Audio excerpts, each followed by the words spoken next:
Greetings and welcome back to room 303 in our talks with Walt, as we are calling our readings through the deathbed edition of Walt Whitman's Leaves of Grass. We now come to As They Draw to a Close, poem number 11 of the 17 of Songs of Parting.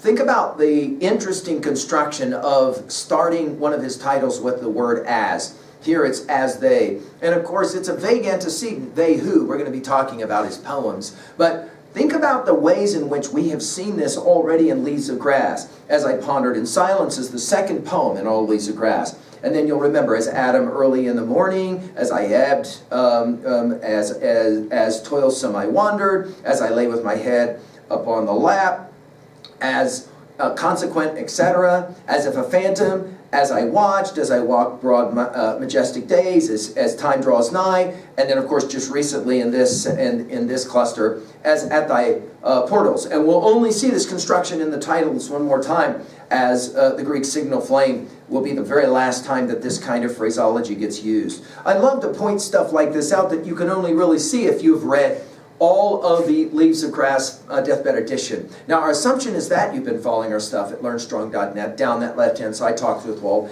and that you started with the inscriptions poems. Again, the very second one was As I Pondered in Silence.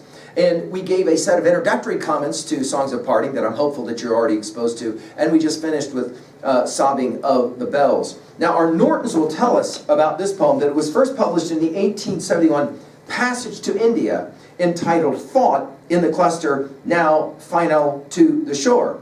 But without the present lines 7 through 10, these were present in the preceding poem of the same group as the last 4 lines of Shut Not Your Doors. The 7th line of the original poem was dropped in Leaves of Grass 1881, and it went like this: O you, O mystery great, to place on record faith in you, O death.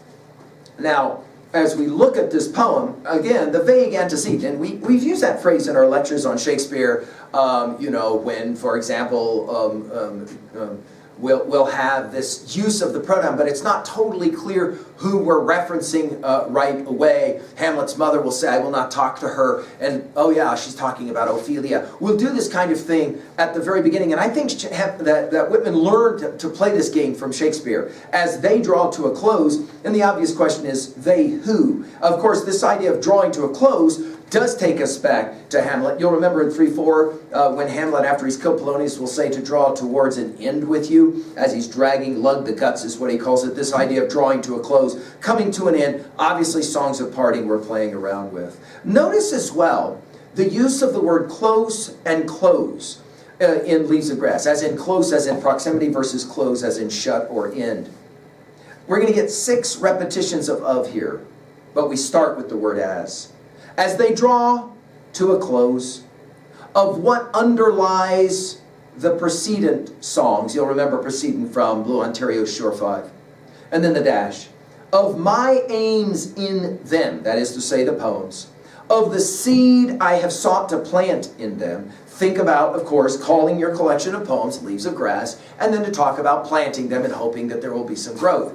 Now I have made the argument that I think the most single important poem in the construction of Leaves of Grass is Percy Bysshe Shelley's Ode to the West Wind. And I think if you go back and look at, for example, the repetition of the word leaves, we've given a full set of comments on it at learnstrong.net, but you go back and you read that poem and you study that poem closely, especially Ode to the West Wind 5, part 5. And what is it that Shelley is requesting of the wind? That his ideas, his words, if winter come, can spring be far behind, idea, is picked up and carried to future generations. I think that's the genesis of so much of what's being suggested here. And then, of course, this won't surprise us. He goes to Scooby Snacks. Of joy, sweet joy. You'll remember Mystic Trumpeter 8, where he says joy, joy, all over joy, right? This idea of just of joy, sweet joy, through many a year in them. The idea that it's taken a long time. When you pick up the Deathbed Edition, you take a look at it. By the time we get to these poems at the end of Songs of Parting, right before the first and the second annex, we will recognize that we're getting ready for an end, but it's the end of Whitman, not the end of Walt Whitman, Leaves of Grass. And this is his hope, obviously. And then in parenthetics, for them I have lived, in them my work is done, in parenthetic. Now, obviously, Today, it's not as, we're not the readers of Whitman's day. Whitman's day readers immediately would have jumped to the Gospel of John 19, 28 to 30, when Jesus is purported to have said on the cross, "It is finished." And of course, Christians have spent a whole lot of time trying to understand exactly what it is that's meant in this "it is finished" line. Here, notice, "My work is done." Notice what he just said. And this is why I argue there are no throwaway poems in Leaves of Grass. Notice what he just said. My whole life has been devoted, he says, to this.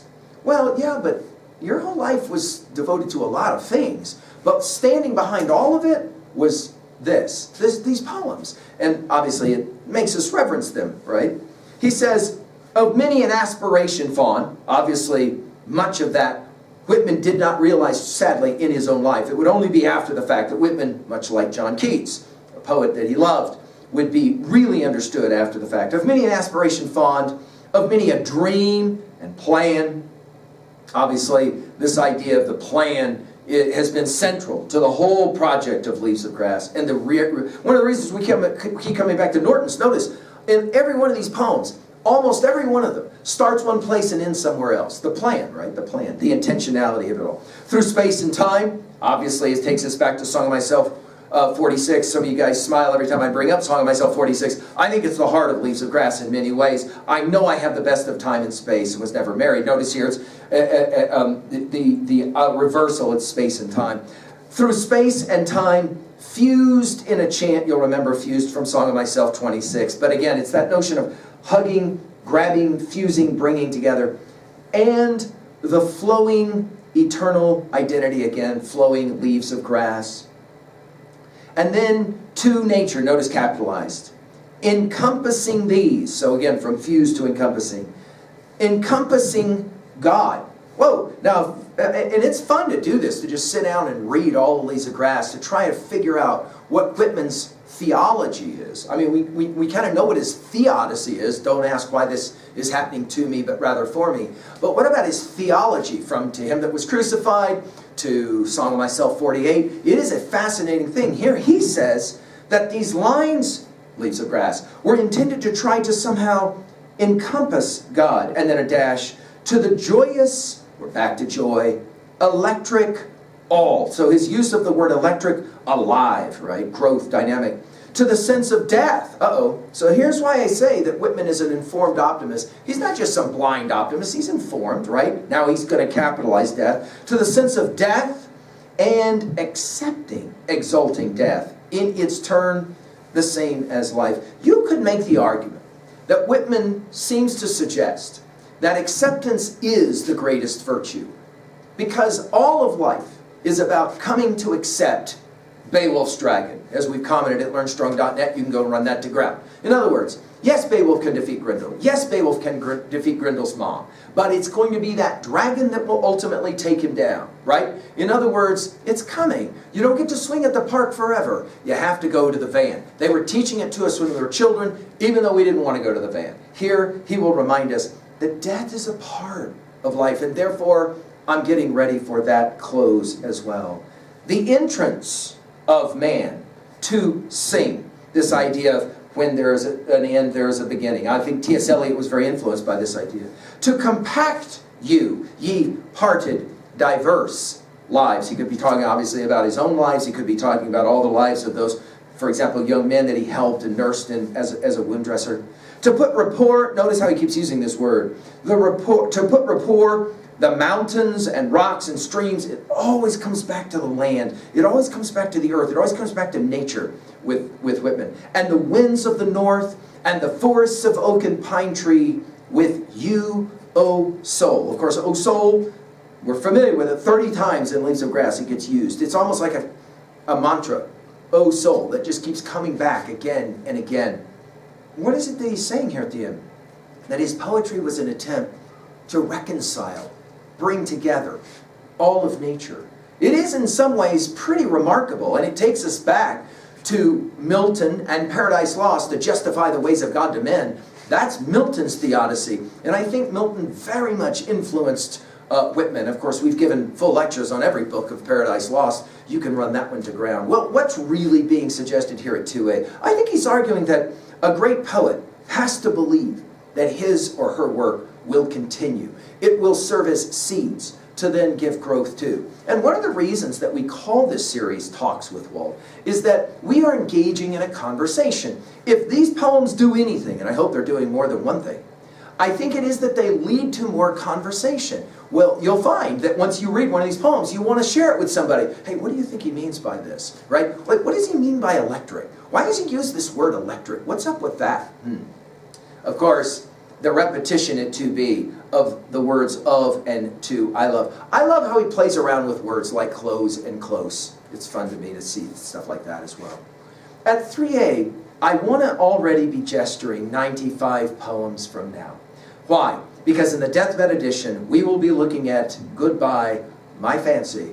That will be the last poem in your reading of Leaves of Grass Deathbed edition. And it we'll come back to this poem. We'll actually reference as they draw to a close. It's as if Whitman's getting ready to say goodbye to the thing that mattered most in his life, which was, as he says it here, this collection of poems that is binding everything together, bringing everything together. Finally, at 3b, to own a poem like this, what have you created that you hope outlives you? And what if the thing that most importantly you've created is you? I think Whitman would enjoy a question like that, smiling somewhere now as I ask it. Thank you.